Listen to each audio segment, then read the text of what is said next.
ছাত্র আন্দোলনকে সংহতি জানিয়ে রেমিটেন্স শাটডাউন নামক কর্মসূচিতে অংশ নিয়েছিলেন বিভিন্ন দেশের প্রবাসীরা। ফলস্বরূপ জুলাই ও আগস্টের শুরুতে ধস নামে রেমিটেন্স প্রবাহে। তবে সরকার পতনের পর আবারও বৈধ পথে টাকা পাঠাতে মানি এক্সচেঞ্জগুলোতে ভিড় জমাচ্ছেন কুয়েত প্রবাসী বাংলাদেশিরা। গেল সেপ্টেম্বর মাসে দেশে ব্যাংকিং চ্যানেলে রেমিটেন্স এসেছে 240 কোটি 48 লাখ মার্কিন ডলার, যা গত 4 বছরের মধ্যে এক মাসে দ্বিতীয় সর্বোচ্চ। যেখানে গত বছরের সেপ্টেম্বরের রেমিটেন্স এসেছিল 133 কোটি ডলার।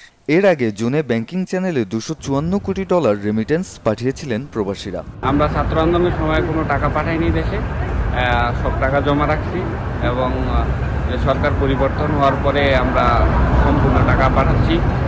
একদিনারে 400 টাকা পাচ্ছি আমরা, এবং কি বৈধ পথে রেমিটেন্স পাঠাচ্ছি।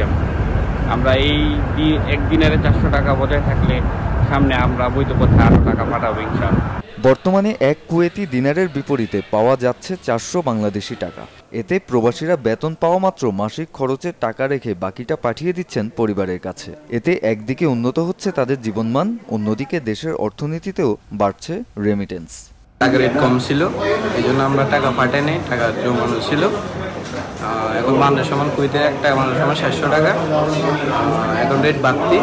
আমরা সবাই মানে উপকৃত হতেছি, ফ্যামিলির দিক দিয়েও ভালো হতেছে। এখানে আবার দেশের উন্নয়ন হচ্ছে।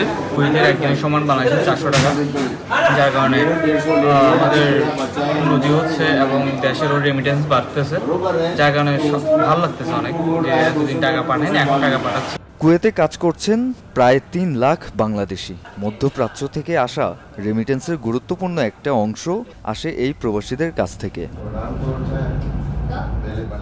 Desk report, channel 24।